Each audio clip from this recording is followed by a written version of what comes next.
Hai, apa khabar semua? Macam mana nak skor kertas satu ekonomi? Jom cikgu kongsikan rahsianya.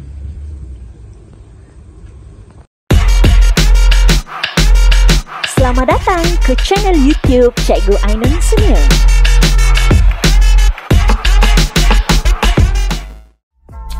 Jangan lupa tonton, like, komen, subscribe dan share. Terima kasih. Bismillahirrahmanirrahim. Assalamualaikum warahmatullahi taala wabarakatuh dan salam sejahtera. Alhamdulillah, hari ini kita bertemu lagi di YouTube channel Cikgu Ainun untuk perkongsian ilmu yang seterusnya. Jadi insyaAllah hari ini cikgu akan kongsikan teknik menjawab kertas satu bagi subjek ekonomi SPM. Pastikan anda menonton video ini sehingga habis. Okey, seperti biasa, Ainun adalah mata. Sebelum kita meneruskan untuk teknik menjawab, ingin cikgu ingatkan semula tentang topik-topik ataupun bab-bab yang kita pelajari dalam subjek ekonomi 3767. Bagi tingkatan 4 terdapat 4 bab iaitu bab 1 pengenalan kepada ekonomi, bab 2 ialah pasaran, bab 3 wang, bank dan pendapatan individu, dan bab 4 ialah pengeluaran. Manakala bagi tingkatan 5 pula, terdapat 2 bab iaitu ekonomi dan kerajaan, dan bab yang terakhir adalah Malaysia dan ekonomi global. Jadi pastikan para pelajar telah pun menguasai kesemua topik dan subtopik yang dipelajari untuk subjek ini, untuk memastikan kita boleh mendapat keputusan yang baik dalam ekonomi SPM nanti, insyaAllah.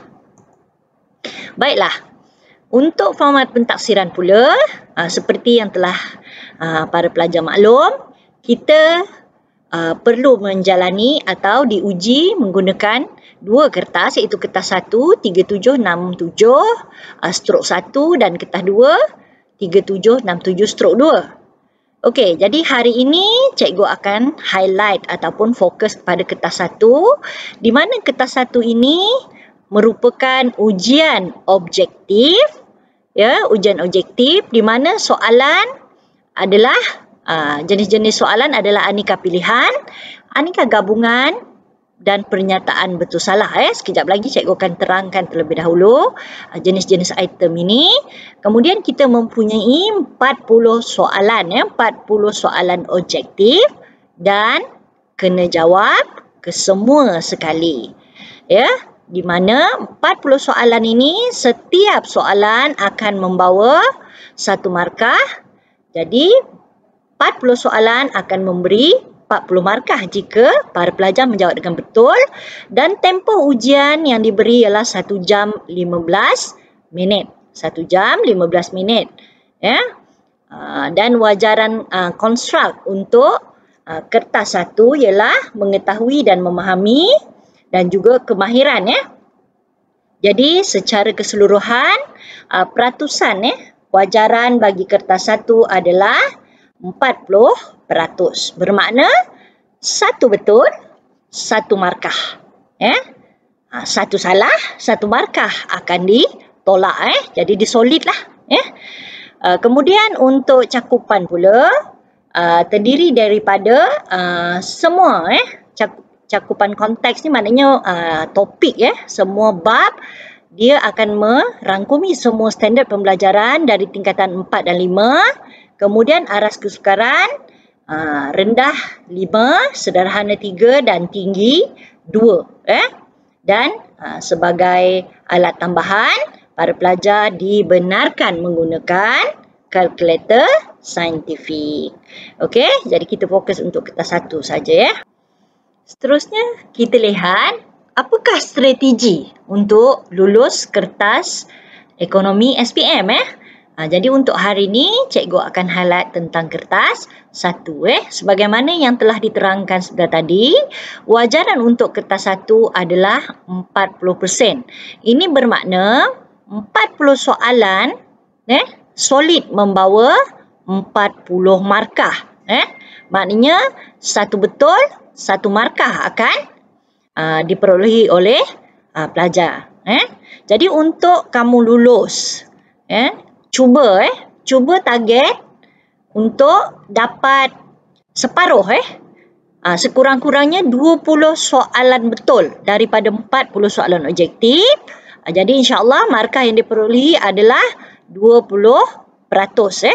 Maknanya solid lah 20%, dan untuk kertas 2 kita cuba untuk dapat sekurang-kurangnya 8 markah bagi setiap satu, di mana untuk 5 soalan akan membawa 40 markah. Jadi apabila dijadikan 60, markah tersebut akan jadi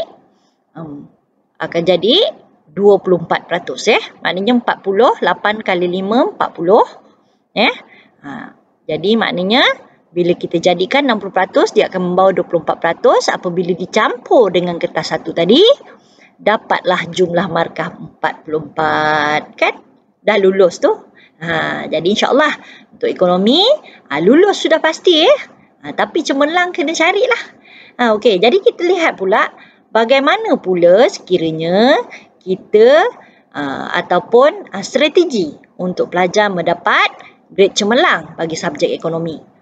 Okey, untuk cemerlang, untuk kertas 1 tadi, para pelajar kena dapat 30 ke atas. Sekurang-kurangnya 30 soalan betul, bermakna dapat 30 solid, 30 markah.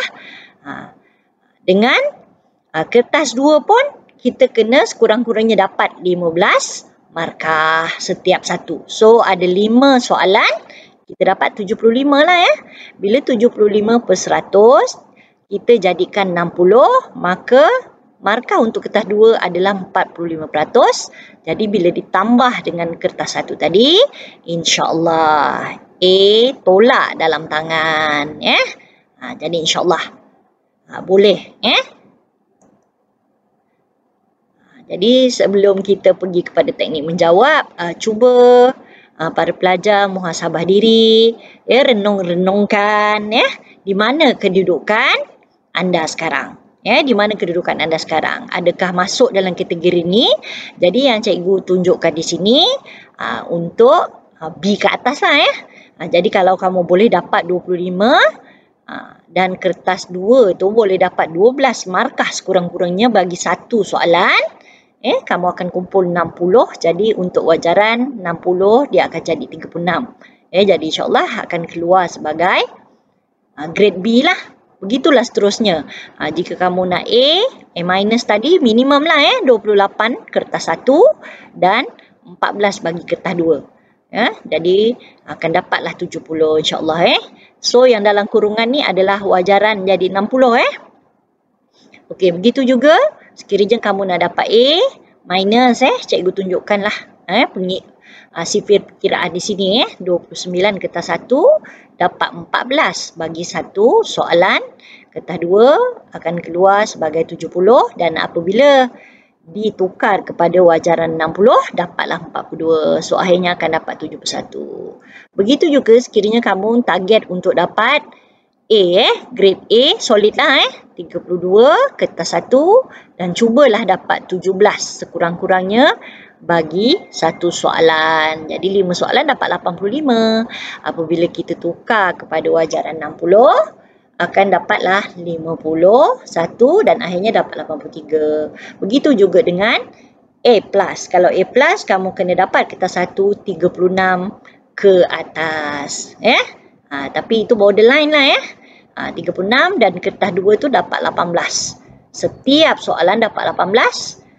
Barulah dapat A+. Boleh ke? InsyaAllah. Manjada wajada. Siapa berusaha? InsyaAllah. Tuhan Allah akan permudahkan jalan kamu untuk menuju kejayaan. Okey, kita teruskan lagi.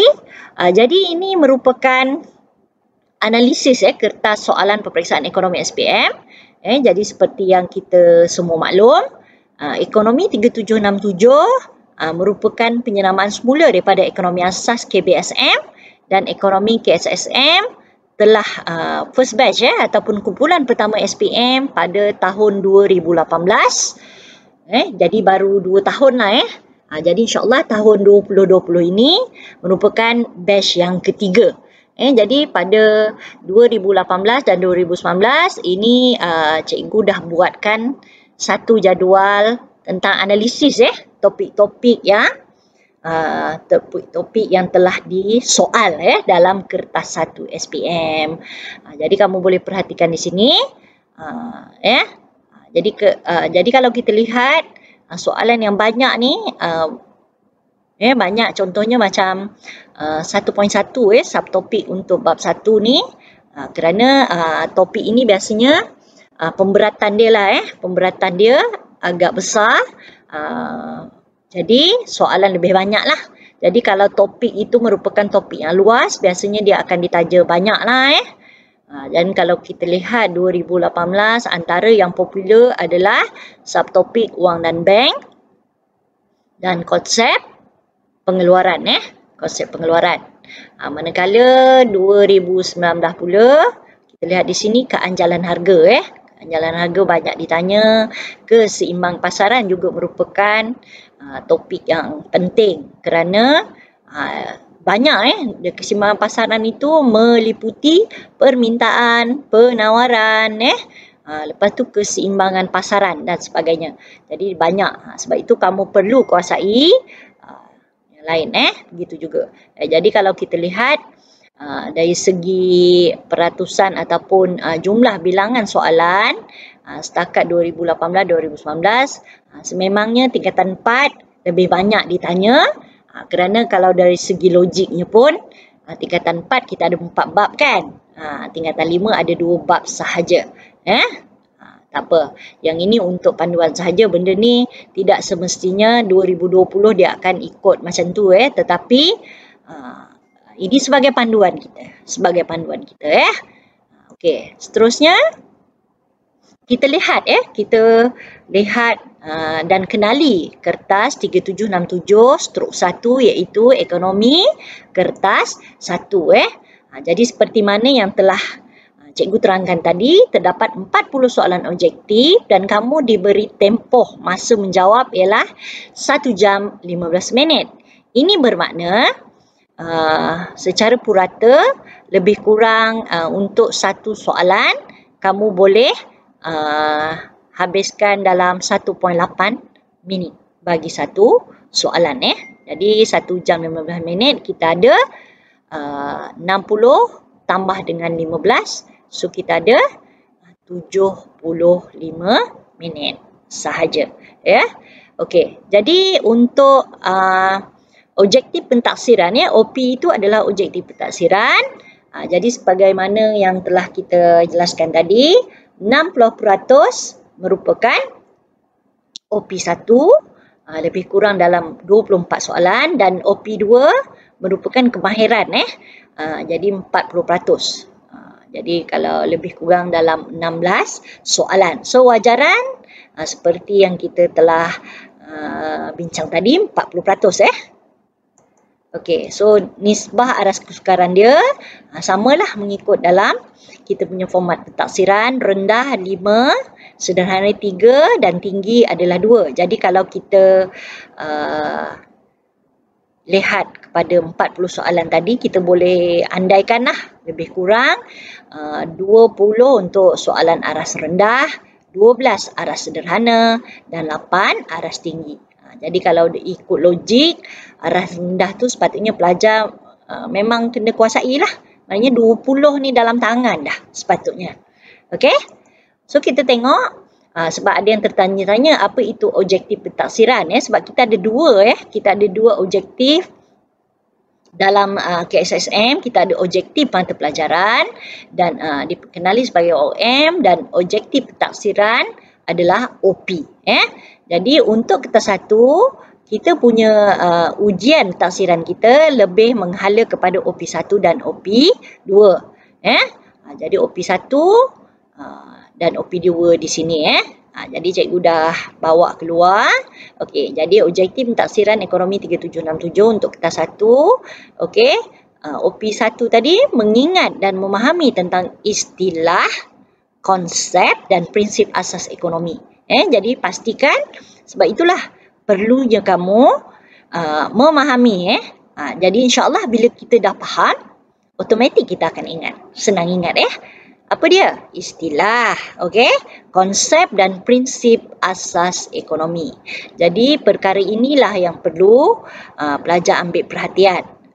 Dan OP2 adalah kemahiran mengaplikasi. Apa itu kemahiran mengaplikasi? Ia merupakan keupayaan menggunakan pengetahuan dan kemahiran tertentu untuk membuat penyelesaian dalam suatu situasi biasa atau situasi baharu, yang pentingnya dalam konteks ekonomi. Dalam konteks ekonomi. Sebab kita mungkin ada setengah-setengah kemahiran tadi, mungkin dia dari segi bahasa, dia berbeza daripada konteks ekonomi. Jadi pelajar perlu ingat setiap kali penyelesaian kita kenalah dalam konteks ekonomi. Mari kita berkenalan dengan soalan-soalan di kertas 1. Mula-mula sekali kita tengok komponen soalan. Jadi untuk soalan kertas 1, soalan objektif kita, dia ada 2 komponen utama. Yang pertama, pokok soalan. Tanya sama pokok. Jadi dan soalan ekonomi, kalau kita lihat, pastinya diberikan stimulus atau bahan rangsangan. Dan yang kedua merupakan pilihan ataupun option, di mana pilihan ataupun option ini boleh terdiri daripada jawapan dan pengganggu. Jadi bila pelajar buat ataupun menjawab banyak salah tu, bermakna kamu lebih nampak pengganggu daripada jawapan. Maknanya pengganggu ni memang mengganggu kamu lah. Menyebabkan kamu tidak boleh memberikan jawapan yang tepat. Sebab pengganggu ni biasanya dia nampak macam betul, kan? Tetapi tak betul. Jadi kena hati-hati. So itu 2 komponen dalam soalan objektif. Kemudian kita ada kita lihat dahulu apa pokok soalan. Ni bukan pokok manggis ke, pokok pisang ke pokok soalan. Mungkin para pelajar pun dah biasa kan, kalau soalan ekonomi dia mesti selalunya ada rangsangan.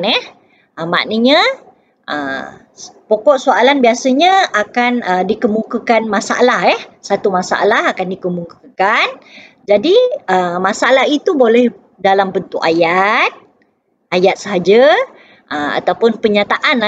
Kemudian ada kalanya kita diberi dalam bentuk graf ataupun rajah, gambar dan juga jadual. Jadi kelima-lima ni memang biasalah. Dalam soalan-soalan ekonomi kita biasa disajikan dengan bahan rangsangan sedemikian rupa. Kemudian dari segi pilihan ataupun option, biasanya kita memang kena cari satu jawapan betul. Jadi kita ada 3 jenis item yang akan ditanya.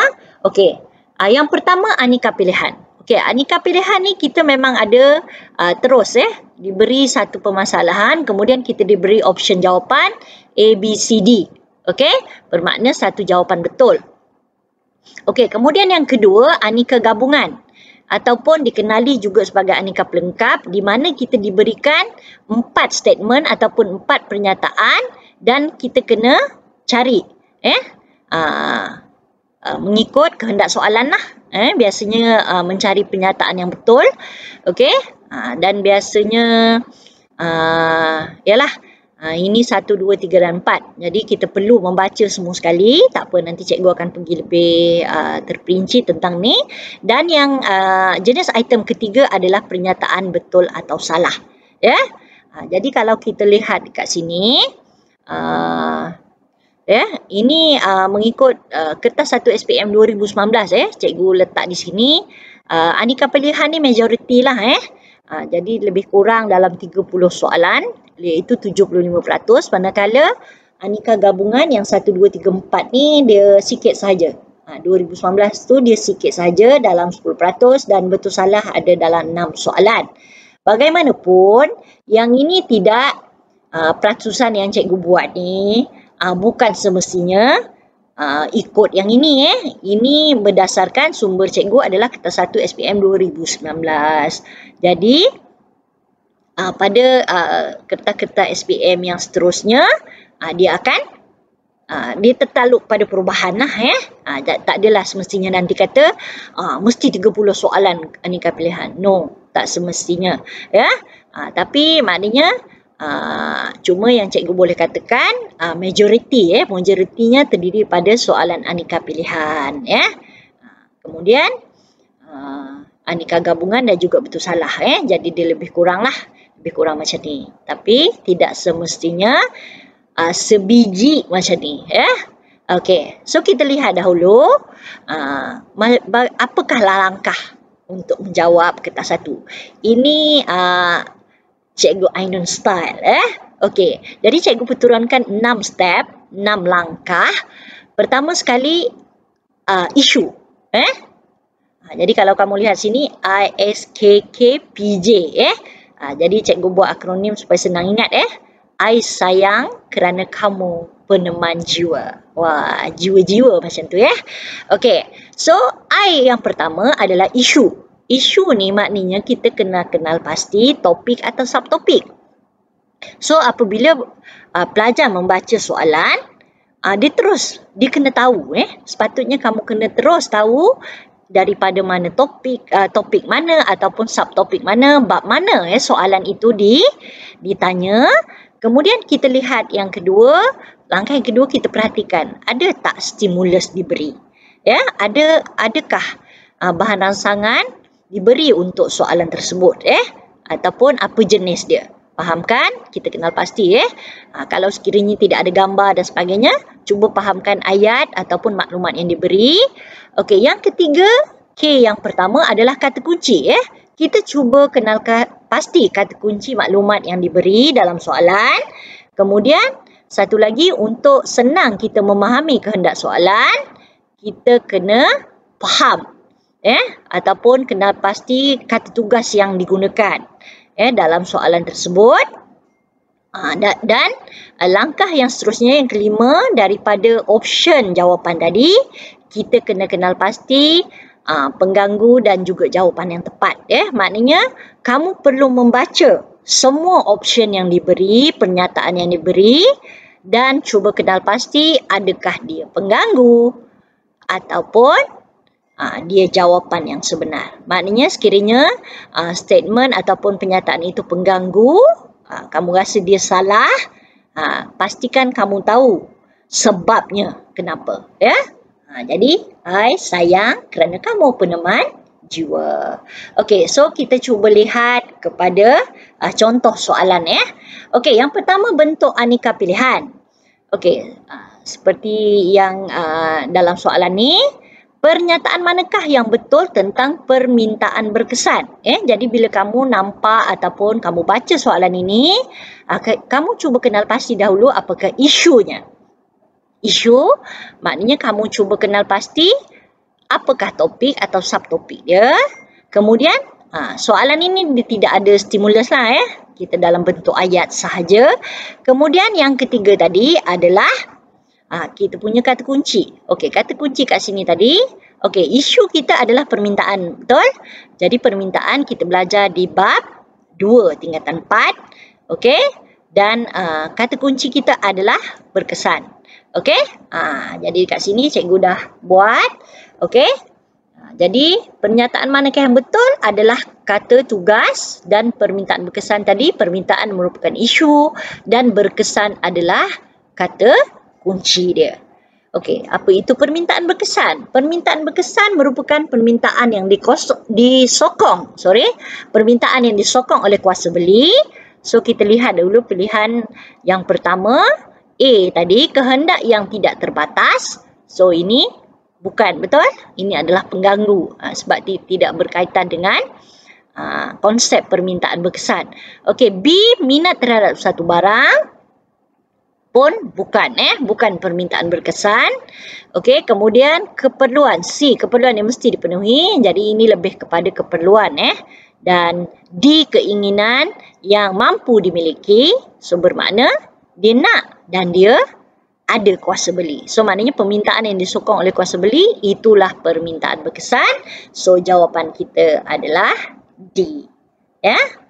Okey, seterusnya kita tengok contoh yang seterusnya. Okey, pengangguran geseran berlaku disebabkan. Jadi, ada pilihan jawapan diberi di situ. Jadi, macam biasa kita kenal pasti dahulu. So, kita punya subtopik di sini adalah pengangguran. Pengangguran. Okey. Maknanya kemudian isu kita pengangguran tadi. So, kita punya kata kunci adalah geseran. Maknanya jenis pengangguran. Dan kata tugas kita nak cari sebab. Disebabkan. So, kita boleh lihat satu persatu. Okey. Jadi, A, firma mengecilkan skala pengeluaran. Jadi, kita kenal pasti dahulu situasi ini menunjukkan adakah dia termasuk dalam jenis pengangguran geseran. Okey, jadi kalau kamu dah faham, kalau firma mengecilkan skala pengeluaran, dia termasuk dalam pengangguran kitaran ataupun pengangguran edaran. Jadi A itu salah. Okey, yang B, pilihan B pula ialah kekurangan mobiliti dari segi kelayakan. Yang ini merupakan pengangguran berstruktur. Dan C, berlaku perubahan struktur ekonomi negara. Ini juga pengangguran kitaran. Dan yang akhir sekali, D, sedang mencari pekerjaan yang dikehendaki. Jadi, ini merupakan ciri-ciri pengangguran geseran. Kerana pengangguran geseran ni biasanya terjadi, banyak terjadi kepada para siswa azhar yang baru tamat pengajian dan dalam tempoh mencari pekerjaan, ataupun mereka ni kurang maklumat tentang pekerjaan.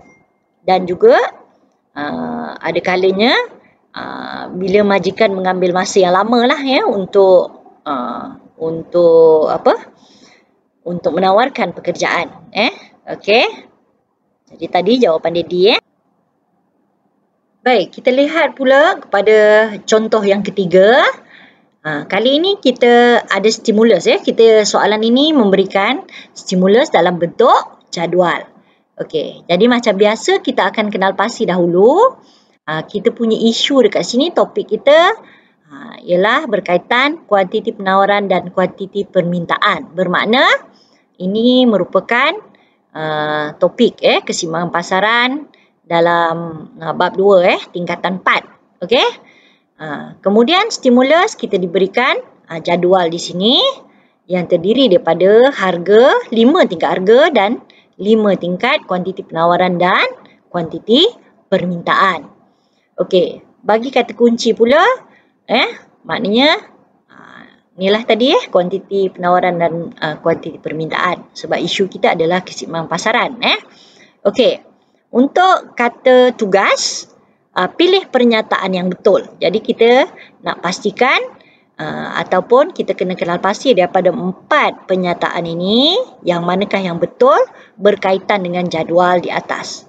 Ini bermakna para pelajar perlu membaca setiap pilihan jawapan dan cuba kait dengan jadual itu. Adakah pernyataan itu tepat dengan jadual yang diberi?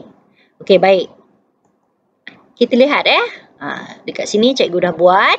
Okey, kita akan lihat pada kuantiti penawaran permintaan. Okey, stimulus kita adalah jadual. Okey, jadi pilih pernyataan yang betul. Okey, kita tengok A terlebih dahulu. Harga keseimbangan pasaran pada RM25. Okey, kita lihat. Okey, dekat sini kita ada RM25, kuantiti penawaran 180 dan kuantiti permintaan 270. Adakah ini keadaan keseimbangan pasaran? Okey, jadi pada mereka yang faham, tentunya bukan, betul? Kerana pada keseimbangan pasaran, sepatutnya kuantiti penawaran pasaran dan kuantiti permintaan pasaran mestilah sama. Okey, jadi kalau kita lihat pada jadual ini, harga keseimbangan pasaran sepatutnya pada RM30. Jadi bermakna A ini adalah pernyataan salah. Jadi pilihan jawapan ini adalah pengganggu lah. A salah. Okey, kita lihat dulu B. Kalau B pula, harga cenderung turun pada tingkat harga RM35. Pada RM35, apa yang berlaku pada RM35? Okey, kuantiti penawaran 320 dan kuantiti permintaan 140. So, keadaan apa ni yang berlaku? Ketidakseimbangan pasaran, iaitu lebihan penawaran. Okey, jadi seperti mana yang kita dah belajar dalam keseimbangan pasaran, apabila berlaku lebihan penawaran, harga barang cenderung untuk turun. Ini kerana barang yang nak jual tu banyak tetapi yang nak beli tu sedikit. Jadi firma perlu bertindak menurunkan harga barang untuk boleh menjual lah barang-barang tersebut. Okey, so B, kemungkinan B adalah betul. Tapi sabar, kita lihat dulu statement yang seterusnya ataupun pernyataan seterusnya, iaitu pilihan C, lebihan penawaran sebanyak 180 unit berlaku pada tingkat harga RM15. Okey, jadi para pelajar pergi kepada tingkat harga RM15, kita lihat dekat sini apa yang berlaku. Okey, lebihan penawaran, betul tak? Salah kan? Kerana jumlah ataupun kuantiti permintaan lebih besar daripada kuantiti penawaran. Bermakna dalam situasi RM pada tingkat harga RM15, apa yang berlaku adalah lebihan permintaan, bukannya lebihan penawaran. Maknanya 330 ditolak dengan 180. So kita akan dapat 180. Tetapi dia lebihan permintaan sebab yang ini lebih besar dan bukannya lebihan penawaran. So option C juga salah. Okey, yang terakhir D, kuantiti permintaan melebihi kuantiti penawaran sebanyak 125 unit pada tingkat harga RM20. Okey, kita tengok pada tingkat harga RM20 apa yang berlaku. Kuantiti permintaan 300. Okey. Betul, dia melebihi. Okey. Dan kuantiti penawaran 165.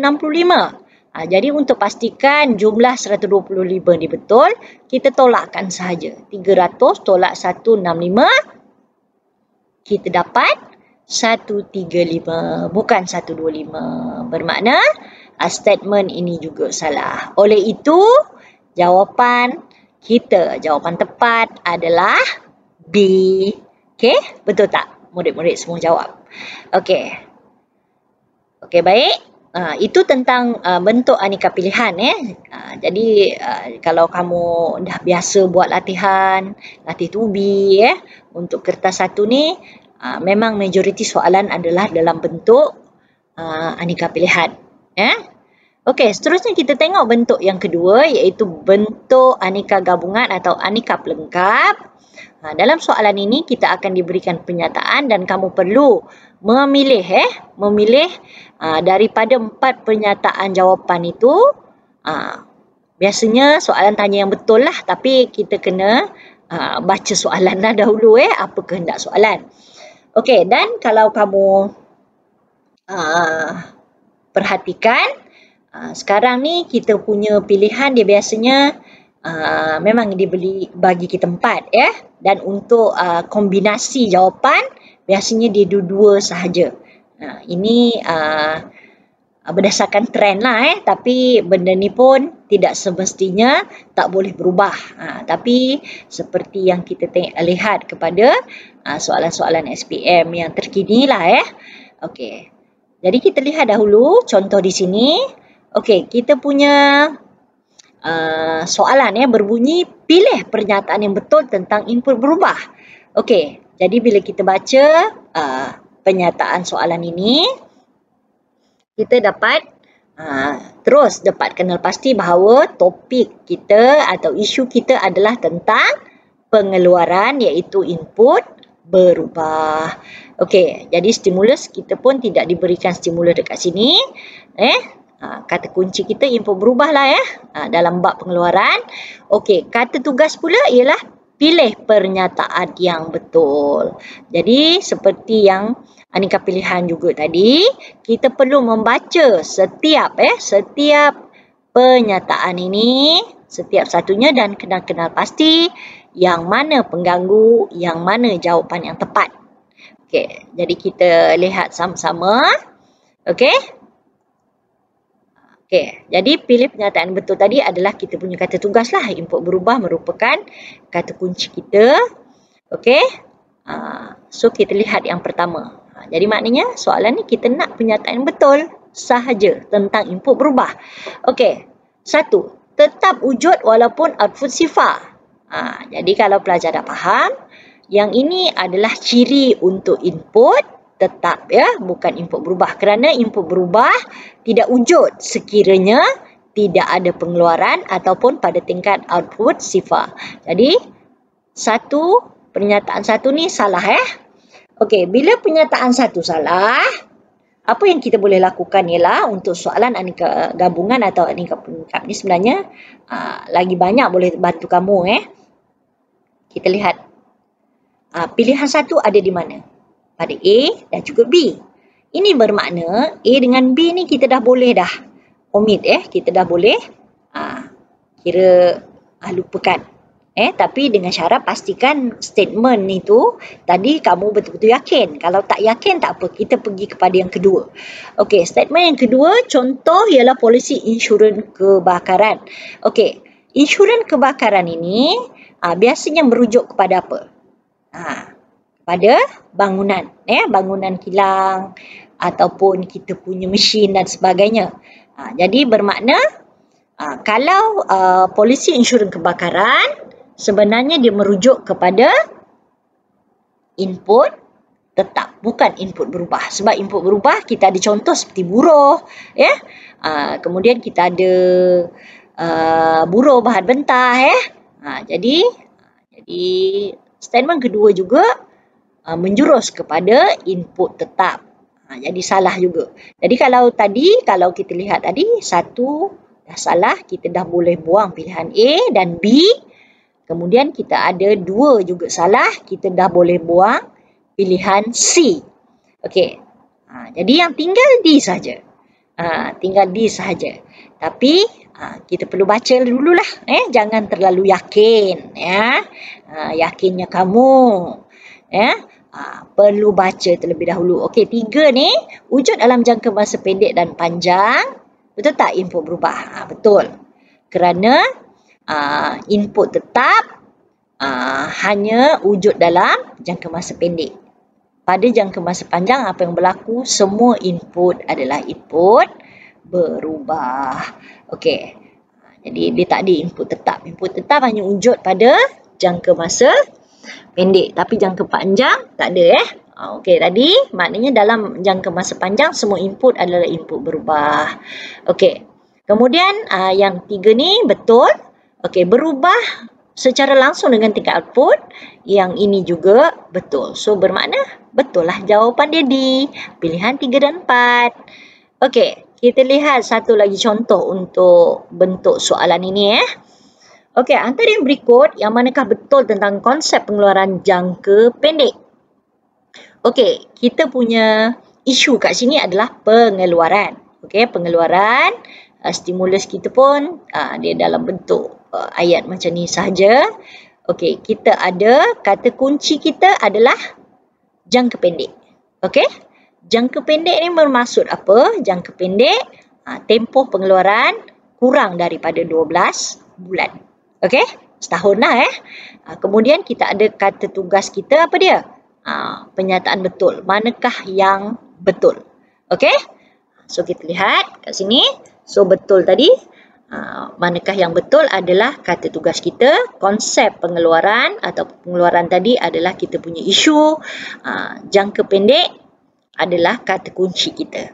Okey, so kita lihat pilihan yang pertama, penyataan pertama, tempoh penubuhan firma kurang daripada 1 tahun.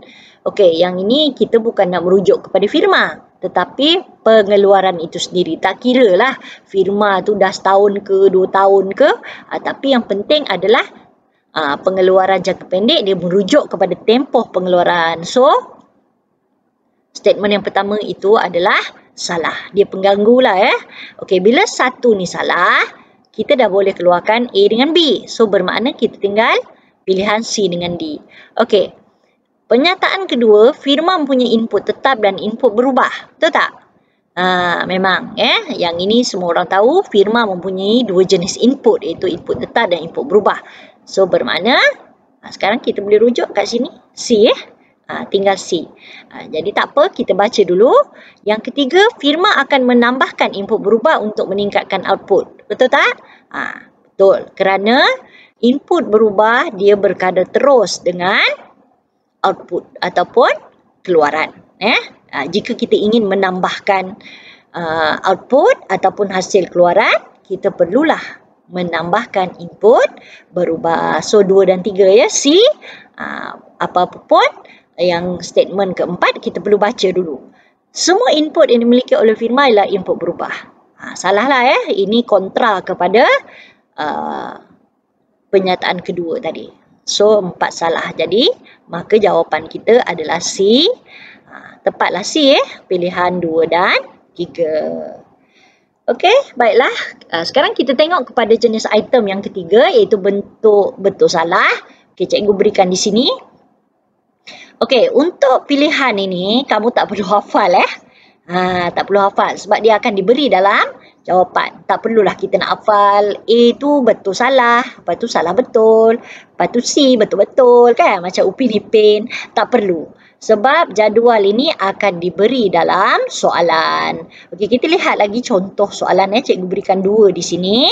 Okey, bentuk betul salah ni yang ini memang agak ni sebab kita orang kata 50-50, 50-50. Sama ada betul atau salah je. Okey, kita diberi 2 statement ataupun 2 pernyataan, jadi kamu perlu menentukan setiap statement itu sama ada betul atau salah. Okey, sebagai contoh dekat sini, nombor 39. Okey, pernyataan pertama. Kerajaan menghadapi masalah kekurangan faktor pengeluaran untuk menghasilkan barang dan perkhidmatan. Okey, dan pernyataan kedua, kerajaan membuat pilihan untuk memaksimumkan kebajikan masyarakat. Jadi kamu perlu baca statement ataupun pernyataan itu, baca betul-betul. Sebab kadang-kadang disebabkan oleh satu perkataan sahaja, statement itu boleh menjadi betul atau salah. Jadi baca, jangan baca sekali lah, tak cukup. Kamu cuba baca 2 atau 3 kali, fahamkan betul-betul dan kena alert kamu kena prihatin pada setiap perkataan yang digunakan. Sebab itu boleh memerangkap para pelajar. Jadi hati-hati sebab yang ini antara betul atau salah je. Jadi sangat mencabarlah. Okey, so kita lihat. Statement pertama tadi, unit ekonomi yang digunakan adalah kerajaan. Dan apa yang dia kata kunci dia lah tentang kekurangan. Jadi bila kerajaan tadi, kerajaan kekurangan faktor pengeluaran ke? Tidak kan? Kerajaan kekurangan apa? Sumber hasil. Untuk apa? Untuk menghasilkan barang dan perkhidmatan. So, kalau kita lihat kat sini, masalah kekurangan faktor pengeluaran untuk menghasilkan barang perkhidmatan ini merujuk kepada unit ekonomi yang mana? Betul. Firma. So, bermakna sini salah lah So, kerajaan kalau kita nak betulkan statement ni, kekurangan sumber hasil untuk apa dia? Untuk menghasilkan apa? Ataupun untuk melaksanakan projek pembangunan. Betul? So, bermakna statement satu tadi salah.